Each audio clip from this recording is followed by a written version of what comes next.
What's up, everyone? Elliot here from Entree Educator with another video to help educators become successful entrepreneurs. I'm super excited. We have a special guest on today. She goes by the name of Teacher Jade, and she's done some really awesome stuff on OutSchool. Teacher Jade, can you introduce yourself? Say what's up to everyone. Yes, hello everyone. My name is Teacher Jade. That's what I go by on OutSchool. And yeah, I've been teaching online for 13 years now. So on OutSchool, I have live classes and I also offer flex classes. Nice. Teacher Jade, we have some questions. And so basically, I would love to know like the story of like how you started teaching online and then how you got on to OutSchool, and then what made you get into like doing flex courses. Yes. Okay, so it's a long story, but I'm going to make it short. I actually was a brick and mortar teacher. I was working at a traditional school and it wasn't working out the way that I envisioned being a teacher would work out.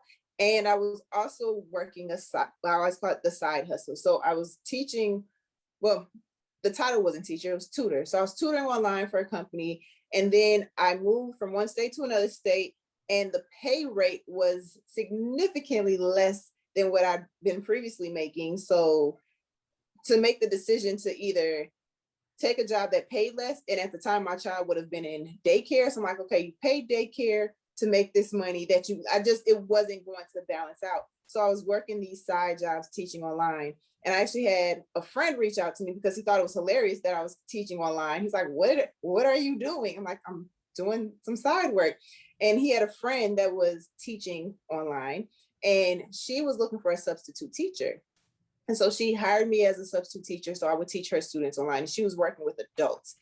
And some of her students, I don't know if I want to say this while it's recording, some of her students didn't want to go back to her. They want to stick with me. Nice. So that happened. And I'm like, well, you're adults. I can't decide. I can't make your choice for you. And right. From there, I had one person who told his auntie, that person told the uncle, and then they told co-workers. So I ended up having like this caseload of adults that I was teaching online through Skype. And I went back to the side job where I was tutoring online. And between those two things, I started looking for other stay-at-home jobs. And I came across a lot of them. And when I say I've worked for a lot of online teaching platforms, I can't tell you how many that I've worked for. So I work for VIP Kids, which is, most people know about VIP Kids if they're thinking about trying to teach online or work online. And someone in the Facebook group mentioned OutSchool. And they're like, oh, I'm not interested in, you have to make your own curriculum. I was like, oh, make my own curriculum. Yes, I miss it so much. So I applied. And I want to say OutSchool was in its like second or third year, like maybe it's second year out of beta testing. So when I applied, it took like less than 3 days to get hired and have my first class listed. So from there, I had two classes that I listed. One was an art class. It was like an arts and crafts class.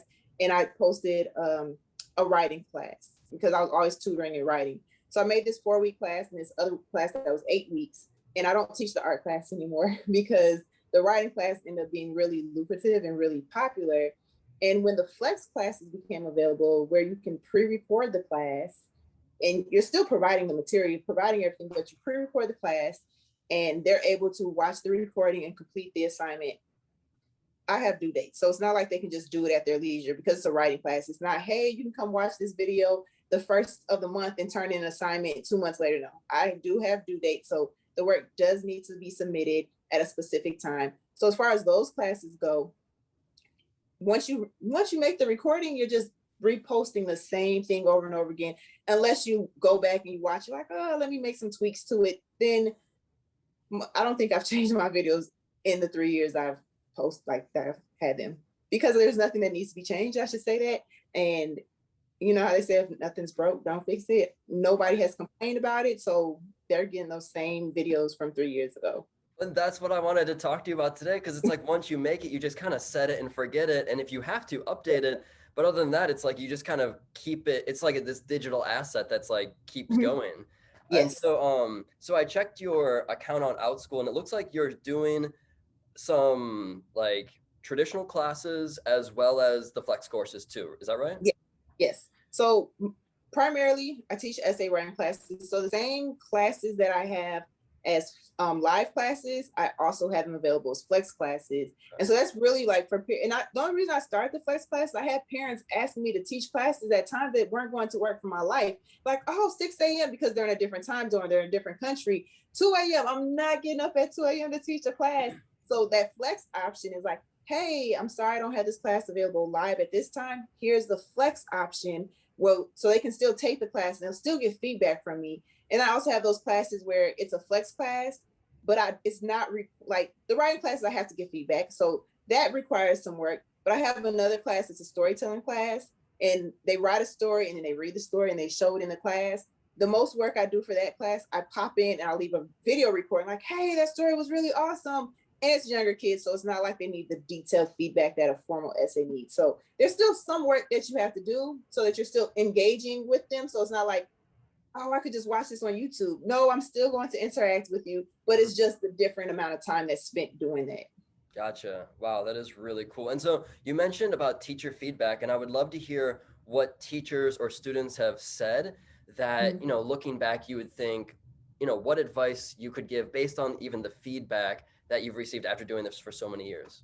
Yeah. So when I first started, I would say with OutSchool, even with my students in the past and like teaching on my own platform, I always ask for feedback at the end of the class. So it's just a quick, what did you like? What didn't you like?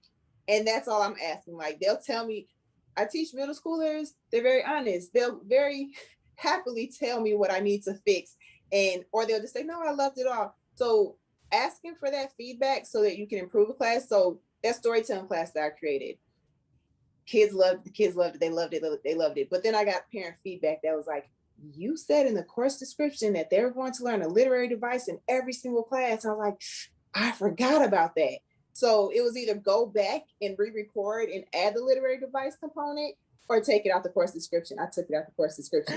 So asking them, the people that you're actually providing the service to, what they want you to change is really important. I always tell people, and also watching your videos, if you're making flex classes, after you record it, watch it. It's painful to watch yourself, but you still need to do it so you can notice like, oh, I need to fix that. I need to change that. I didn't mean to say that, or I was talking way too fast. I need to slow down. So watching it before you just say, okay, it's good enough. Make sure it's exactly how you want it to be before you share it. Gotcha. Okay.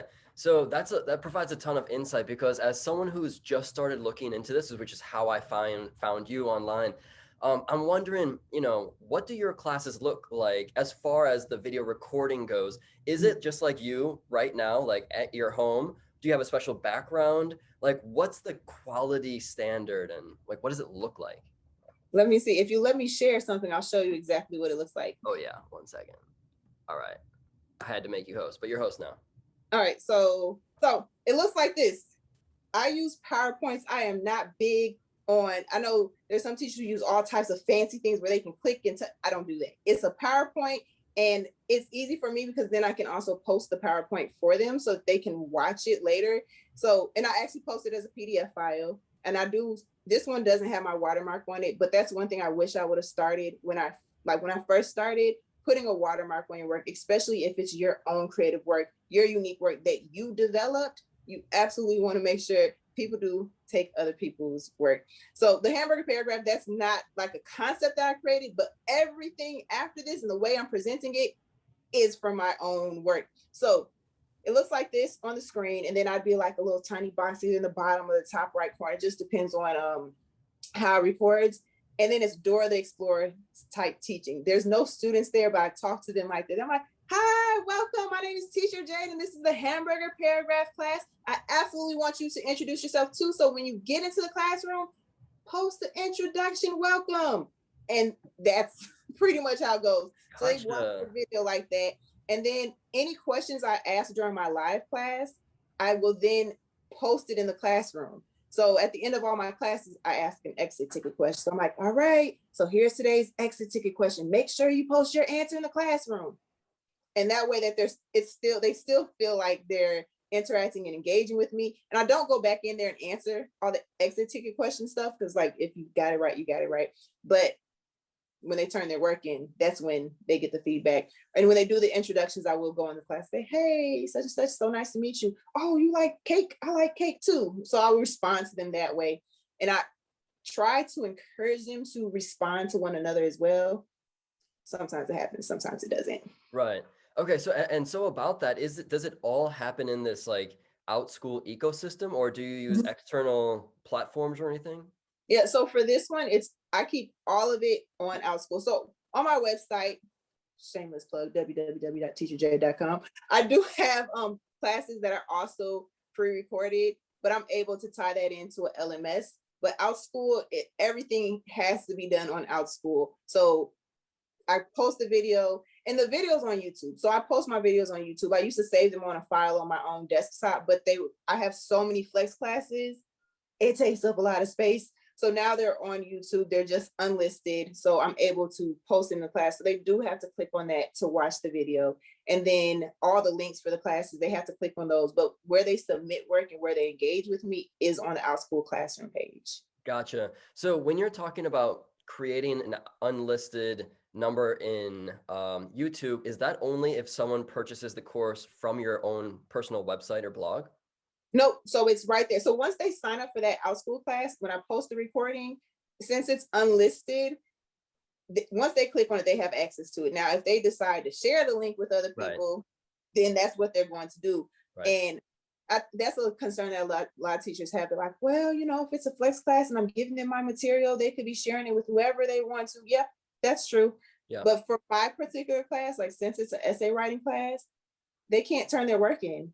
So even if they're sharing it with someone else, they might have access to what I'm providing, but they're not going to get that service part where they actually get feedback on their writing. It's not to say that, they can't do it themselves, but they'll still miss that whole component. Right. So I'm just over it. I'm like, yeah, if someone decides to share the video with someone, then it just happens. I can't regulate it. For sure. Have you looked into like Thinkific or Teachable at all? These are just avenues that I've just started picking towards, but yeah. Any info or insight about those? Yeah, so my first year I started doing consultations, and this was just because I had a lot of teachers reaching out to me like, oh, you've been teaching online for so long. Can you tell us everything you know? And I was like, well, let me start doing consultation. And it wasn't necessarily from people who had a background in teaching. It was just people who wanted to teach, but they didn't know how to like develop a class. So I was like, yep, I can help you with that. And I looked into some of those other sites, and that's when I actually made my own. I was like, you know what? I'd rather just have my own website and do it from that standpoint. What I do like about the OutSchool platform is the marketing. They do all of that themselves. On my platform, I have to do all my marketing myself. I have to pay someone to do marketing for me.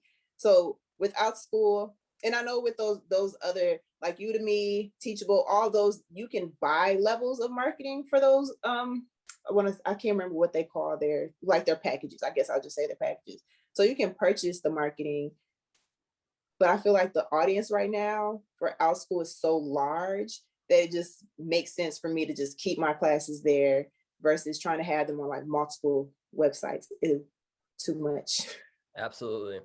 So if someone does buy it directly from your own blog or website, you mentioned like you do a little bit of marketing, and so what does that look like? I think I heard you say that you like pay someone else to do it, and do you know what they do? Is it like Facebook ads or something? So the person that I hired to do like the marketing for me, they do the ads, and I have a blog, and he'll like send me a list of words. He's like, make sure you have these words in your blog this week. Stuff I don't understand, SEO, all that stuff. So I'm like, okay, great. So I do these blogs, and it's really just all about teaching online. And it's a lot of different things. So in like the Facebook groups that I'm on, when new teachers start on OutSchool, they have questions about refunds, class. They have questions about like class management, scheduling, and all this stuff. So I'm like, well, let me just put my bit of expertise into my blog post, so it's just there and it's available. Gotcha. So, yeah. And what have you done with experimenting with like, K through 5 classes versus middle school versus high school? Have you done that, or have you mostly stuck with middle school? I would prefer to stick with middle school. Even in the classroom, I've always worked with 6th through 8th graders. And when I first started with OutSchool, there were less than 100 teachers. There's over 10,000 teachers right now. So there was less than 100 teachers, and Amir, who founded it, reached out to me. I don't know if it was him or, the person who does his emails, but it had his name on it. So I was like, hey, would you offer this class for elementary age students? And this was my Master in the 5-Paragraph Essay class for middle schoolers. And so I was like, sure. So I redeveloped the class for elementary age learners, taught the class. And I was like, no, I don't like elementary age kids in public school settings or any school setting and online. I was just like, nope, I couldn't do it. So I did make a different class. That one I just showed you, the hamburger paragraph class, I made that for younger learners, but it meets twice for 25 minutes. That's as much time as I feel they can handle being on the screen before they're all over the place. Right. So I don't do younger learners. And the classes I do have for like students between like the ages 8 and 11-ish, they're all 25-minute classes. Okay. It's just, that's my cutoff with them. And then with high school level learners, I think that's a little bit more difficult. So on my website, I teach middle school and high school, but on OutSchool, I don't teach high school. I did high school for a year. And I think that was like, again, like within my first year, it was requested. I had a lot of parents reaching out to me like, oh, do you have classes for high schoolers? And I did. So I created that class, but it was just the high school population. I don't know if it's just online, but for the classes I had, I'd get maybe 3 or 5 learners enrolled in those classes. And they were meant for a larger group because it wasn't just writing, it was also discussion, it was also peer reviews. And then the participation level was like high school kids who just don't want to do anything. So I was like, yeah, too much of a struggle. So cool. Sticking with the middle school has worked for me. Okay, sounds good. Let's talk about pricing. Have you, tried pricing at like $20 and then also like $200 and like just see what it's like? Like, what can you tell us about pricing? The first thing I will say, if you decide to teach on OutSchool, do not underpay yourself. Teachers already get underpaid. You absolutely should get paid for what you're worth. And I understand starting at a lower price point so that you can start building your like reviews and all those things. But I see a lot of people underpricing their service. Like, you're providing a service. You're here because you don't want to not be paid for your service. So when I first started with OutSchool, and it's still the same, the recommended price per hour class is $12. And I agree with that on some levels. If you're teaching a non-academic class where after the class is over, you're done working, sure, price at $12. I have a class that's $9 and I also have a class that's $6. Those classes are 25 minutes. And after the class is over, the class is over. There's nothing I have to do after it. So my live storytelling class, we talk about different stories. They write a story and then they share the story in class. After class is over, that's it. For my academic class, where I'm still working after the class is over, because I'm reading essays, I'm giving them feedback, I include the price of that time in the class. So, and another thing I'll see, not parents, but teachers who price their live classes higher than the flex classes, even though it's the exact same class, like, oh, well, it's not live, so I'm not going to charge them the same amount. I charge the same amount because I'm still working. After that class is over, I still have to do the feedback. So as far as pricing goes, when I started with OutSchool, I listed my class. There's one class that's like my most popular class at $12 an hour. So it was about $48. So, and then OutSchool takes their 30%. I can't remember. I think it was like, I ended up like my takeaway was $32 or something like that. And I currently have that class priced at $79. And I gradually increased it. I went to $55 and then I went to $65. And then when I increased it to $72, I was like, I don't know if people still take this class. And the class was still full. It's like, okay, do it. $79. Because $79 was the original, like that was the price point I wanted at when I thought about how much time I spend after the class working. Mm-hmm. And if I'm spending an hour doing feedback, that's an hour that I can't teach. So right. I have to like kind of manage all of those things. And I put at $79 and it kept on getting full. So I was like, we're good. That's the price point for this class. That sounds good. And what if a person only wants to create flex classes? Is that a possibility, or do you have to put in some amount of hours live classes with OutSchool? So with OutSchool, you have to teach at least one live class first before you can start offering flex classes. Okay. And that could be like a one-time class. You can make a one-time 25-minute class. Someone takes the class, you can go and make a flex class. Cool. All right.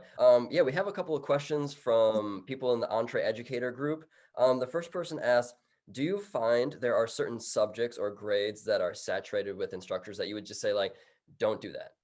No, I absolutely want to say that. And the reason for that, I love this analogy. I use it all the time. It's not mine, somebody else's.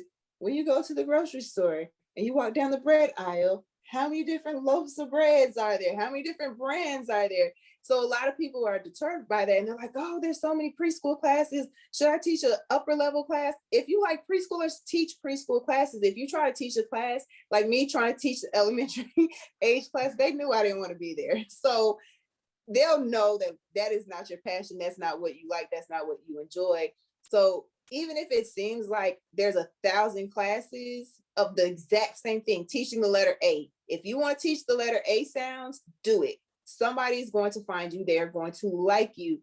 Nobody's going to teach that class the exact same way. Like even my hamburger paragraph class, I sell that material and that was non-copyright. So I'm like, if you take it and you teach it, I don't care, because you're not going to teach it the same way I do. Or maybe you'll teach it in a way that connects with the child better than the way they would connect with me. Okay, good. All right, and I think we have two more here. Another person asked, do you feel creating the courses has been financially worth your time? Someone said they thought, after looking at OutSchool, that it would just take too long to kind of make the money back after their time has been spent making the course and everything. What's been your experience? You have to come in OutSchool thinking like a business. Every business is not going to take off immediately. My first month with OutSchool, I believe I made $32. I had one student in that class, that $48 class. I had one student in the class. And then the next month, I had more students in the class. And then the third month, I had even more students taking the classes. So right around my third month, I started making a little over $2,000. By my 6 month and 6 months since to now, my average monthly income is $10,000. So I would have never made that much money teaching in a school. I would have never made that money if I would have quit and stayed like with these 3, 4, 5 other platforms I was working for to pay my bills. So it takes time, but once you kind of like hit that mark where it takes off, it takes off. So my thing is, if you give up, you're not going to get there. Right. I mean, that's amazing, like how much you're making on OutSchool. And so as like a percentage wise, would you say that the majority of them are those pre-recorded courses?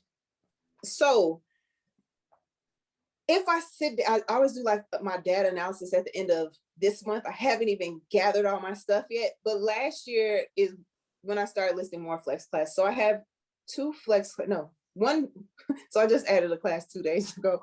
That's a flex class. But I have a semester long writing flex class. That's 12 weeks. I will not teach that class live. So when parents are like, oh, do you have? No, I only have it as a flex class. And I now have a part 2. They kept saying, well, what's next? What's next? So just 2 days ago, I made the part 2 class. I haven't recorded anything. I don't have my stuff ready. So I'm just going to do it as the class rolls. And then that way I'll have it there and ready. And I already have enrollments. So that's the one thing about it. Like, let's say you decide to create this class and you list it. You don't have to start making that material until someone enrolls. Now, once somebody enrolls, you know you're going to get paid. So now you have to sit down and you have to make these videos. You have to make this material for that class. So that's one way to go about it. List the class and then wait. If someone signs up, get busy. You have to make the class now.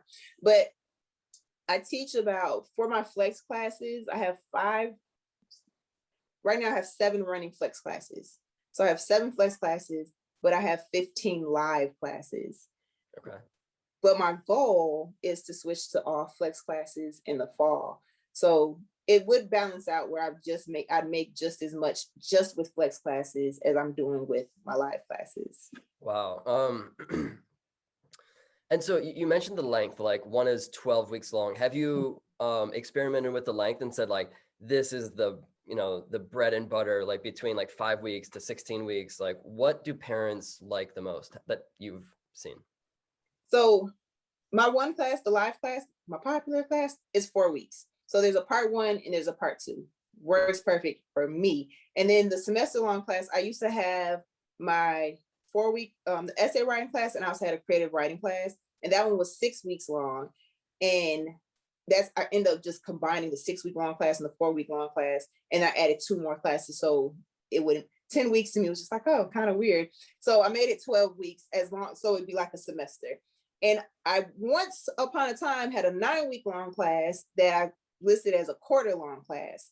And it worked, but the problem was after they took that class, they wanted another class. And I was like, oh, if I do quarter long classes, I have to have a part 1, part 2, part 3, and a part 4. I just didn't want to do that. So the 12 weeks has worked for me. And I think like I never experiment. I do what works for me. So I'm like, those 12-week long classes work. I used to have a class live, the 12-week long class, and it was exhausting. I'm like, oh, now I'm locked in to teaching this class for 12 weeks on this day at the same time for 12 weeks. And I left the classroom so I could have some freedom and flexibility. So that 12-week lock-in was too much for me. But one thing I would say, like after you create a class, if you start with a one-time class and then gradually move up to like 2 weeks, 4 weeks, 6 weeks, you'll start figuring out what works best for your schedule.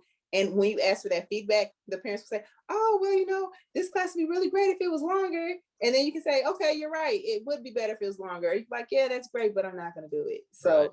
you got to figure out what's going to work best with you. But I haven't had parents, I've had them request that I make like the part 2 class came from my part 1 class. And that was because parents kept on messaging me after their kids took part 1 and was like, what's next? And I was like, nothing. That was it. So I was like, okay, I have to have something else to offer. So I created the part 2 class, and now I have a one-time class that goes with that. So the one-time class is my Mastering the 5-Paragraph Essay class, part 1, part 2, and then that one-time class is Beyond the 5-Paragraph Essay. So after they take those classes, they can sign up for that one-time class as many times as they want to, because each class is something different. So they still can work on their essay writing, but it's just not the 5-paragraph essay. And I should also mention, when I said that, flex classes have to be at least 4 weeks long. Okay. Good to know. So yeah, those classes have to be at least 4 weeks long. So doing as well as you have on OutSchool for so long, is this like an anomaly, or like are you like the one and only who have like pulled this off, or like have you met other people who are like being so successful too? So I thought I was really special making my $10,000 a month. I was like, oh, I make $10,000 a month and I only work 10 hours a week. And then I met all these other teachers who are making $20,000 and $30,000 a week. And I was like, I'm not a week, a month. And I'm like, wait a minute. I'm like, so I'm doing great, but I want to be doing as great as you are. So here's my other piece of advice that I have finally, like, as you start like thinking about being enterprising and all those things, all these different ideas come to you. So after teaching the classes, once I had someone steal my coursework, like the curriculum I created, and found out about it, I was like, okay, well, if you're going to steal it, now you have to pay for it. So now I make the same stuff that I make, I also sell. So if you want to purchase the curriculum, you can purchase it. If you want to purchase it to teach it, you can also purchase it, but now you can get it without the watermark. So looking at this as from a business perspective, think about all the ways that you can branch out and get more income. So now I sell my curriculum. That's other income that comes to me. I am in the fall, when I said I plan on only offering flex classes, that's for me, but I'm also switching my account to an organization. So I will be hiring teachers to work for me. So they will teach my classes for me. I will not be here in front of the screen any longer. And so that's another option. Like if you find like this class is really successful, it's always full, but I'm only one human being. I can't teach 20 classes a week, or I don't want to teach 20 classes a week. Then you might want to look into that option where you can now, like, you have this awesome class idea, and now you can hire 3 other teachers to teach the class for you. And now you pay those 3 teachers, and then they can teach as many classes as they want for you. So no, I'm not that special with my $10,000. There's some out there, they're making a whole lot more. And I think it's just, you also have to set your threshold. So I know a lot of teachers are like, oh, this is just my side hustle. Like, this is a side gig for me. And they're like, my goal is $500 a month. I just want an extra $500. So they set, excuse me. So they create that schedule where they know, like, I'm only going to teach on Mondays and Wednesdays, and from like 3 to 5, and that's how much money I'll make. But I met one teacher actually like reached out to me. He sent me a message and we were talking. And I'm like, wait, I'm like, you're the guy that makes $50,000 a month. Why are you calling? Like, what do you want from me? So, but his question was how he can expand to his own website. And I talked to a lot of teachers, like every time they message me, I'm always like, yeah, how can I help? Because I was trapped working all these jobs trying to pay bills. And now I'm like, oh, I can eat out every day if I want to. So it's like completely different lifestyle now. That is pretty cool and super inspirational. Jade, has there been like a season, like I'm guessing that like summer like takes off more than any other, but I could be wrong. Like, dude, kids, is it like pretty constant or is it like a summer is like their main season? So summer's interesting. Last summer was the first summer that I taught like live classes. So the previous summer, I only offered flex classes and I knew how much money I wanted to make. I was like, I traveled the entire summer. So I was like, okay, well, I need to make at least this much money. Anything over this will be wonderful. And then I had like my one-time classes. So I was like, okay, if it's downtime, I'll add a one-time class here. I'll add a one-time class there where it's live. So I haven't offered like my 20 plus classes a month during the summer. So I don't know, maybe like just last bits of insight for anyone who's interested. I know I am, and like trying out OutSchool. Like, Yeah. where do you start? Like, do you pick a niche? Does your name like really matter? You know, like how I don't know. I'm thinking about YouTube and how much I've heard that like the thumbnail is really important, Mhm. and then we've already talked about pricing, but like anything like last bits of like think about like a teacher who is just beginning down their journey of like creating, like, what would you tell them now, like from everything that you know? So I keep everything really simple. So I see teachers like, oh, I use Kahoot, I use Nearpod. I still use PowerPoints because in the third grade, I learned how to make PowerPoints. So I use PowerPoints for all of my classes. I don't do any like fancy editing on my videos. So I know there's teachers who have things like Zoom doing all types of stuff. I don't do any of those things. And once I make my PowerPoint, I record the video. I post the video so it's available. And as far as like the thumbnails, whatever YouTube chooses is what they get. So I I haven't had to do anything like that, and it's worked. And I guess the reason why I haven't tried anything else is because nobody has complained about it. Starting out, I would say choose to teach about what you love. Choose something that you're really passionate about. It translates on the screen. So if I try to teach a math class, they would know. They're like, oh no, what is she doing? I like words and I like writing. I'm fabulous at teaching those classes, but choose something that you're really into. It'll translate, and don't concern yourself with what other people are teaching. Even if you're watching this, you're like, oh, I want to teach a writing class. Don't think you can't do it because I teach writing classes. And to be honest, Jade, I think that's about it. That's all the questions that we had, and I really really appreciate your time. I mean, the insight is like so valuable to me, and for any of the other in the group, the Entree Educator group, I know it's going to be for them too. Maybe last thing is just let us know where we can find you if wherever you're at online. I am online at www.teacherj.com and also at my Facebook. Oh, let me say that I didn't mention that part. Facebook. I have a teacher Jade page. So you can't communicate with the families off OutSchool. So I can't be like, oh, here's my email if you want additional classes or services. But here's my teacher. This is my Facebook page. This is where you can find me. This is where I post updates about my classes. And I'll post things like if I have a new class. So I started this one class last year. It was a grammar class because parents were asking me, do you teach grammar class? No, I don't. I don't like teaching grammar. It's not fun. So I actually collabed with another teacher who does a grammar writing class. So I have her link in the bottom of my course description. Like, hey, if you want to take this class together, I'm all about collaboration. So she teaches that class, but I still had them asking. So I created like this, what I think is fun. So it's a grammar class where we do brain games. They learn one grammar rule and they learn about a literary device. And then there's another brain game. So when I first started, like when the idea came to me, I posted it in my Facebook group. I'm like, hey, if your child's between these ages and they want to take this trial class with me this Saturday, let me know. So when they reached out to me, I had their kids take the class for free. And I was just like, it was on my own Zoom account because it wasn't off OutSchool. And I was just like, you will be required to stay for at least 10 minutes after this class is over to tell me what you like and what you didn't like. And I just asked them all these questions like, was it long enough? what else would you like me to do? What should I have added? What should I have taken away? And they helped me make that class better than what I originally. I was like, oh, this class is perfect. They're like, no, you should do this, you should do that.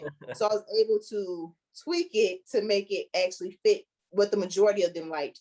So get a Facebook page, not your personal page. You don't want them finding you and seeing your personal life. They will still find you, but if you have that page, that gives you a way to communicate with those families, and also gives you a way to communicate with other people who might be looking for like that online teacher or virtual educator. And it just looks a little bit more professional when you have the Facebook page. So I also have my Teacher Jade Facebook page where I list all of the stuff, classes, writing prompts, just stuff. It's just a bunch of stuff that's on there. Yeah. So it's kind of like a blog on Facebook. Yeah. And then so there's classes that I offer on my website that I don't offer on OutSchool. So I'll post those too, like, hey, this is available, but it's not available on OutSchool. And the reason for that, there's no real LMS tied in on OutSchool. It's a chat box. That's the communication. Like, I need a place where they can submit their work and turn it in, and I can have due dates where they know, like, if you don't turn it in, you can't turn it in. So with OutSchool, since that LMS isn't there, they can just submit their work whenever they want to, even though I post due dates. And then I'll just have to send a message like, hey, you missed the due date. You're not getting feedback. Like, this is when it's due. But since they can still upload, I feel like they're like, oh, I'll just turn it in if I want to. And then they'll message like, oh, I didn't get feedback. Yeah, it was due 3 days ago.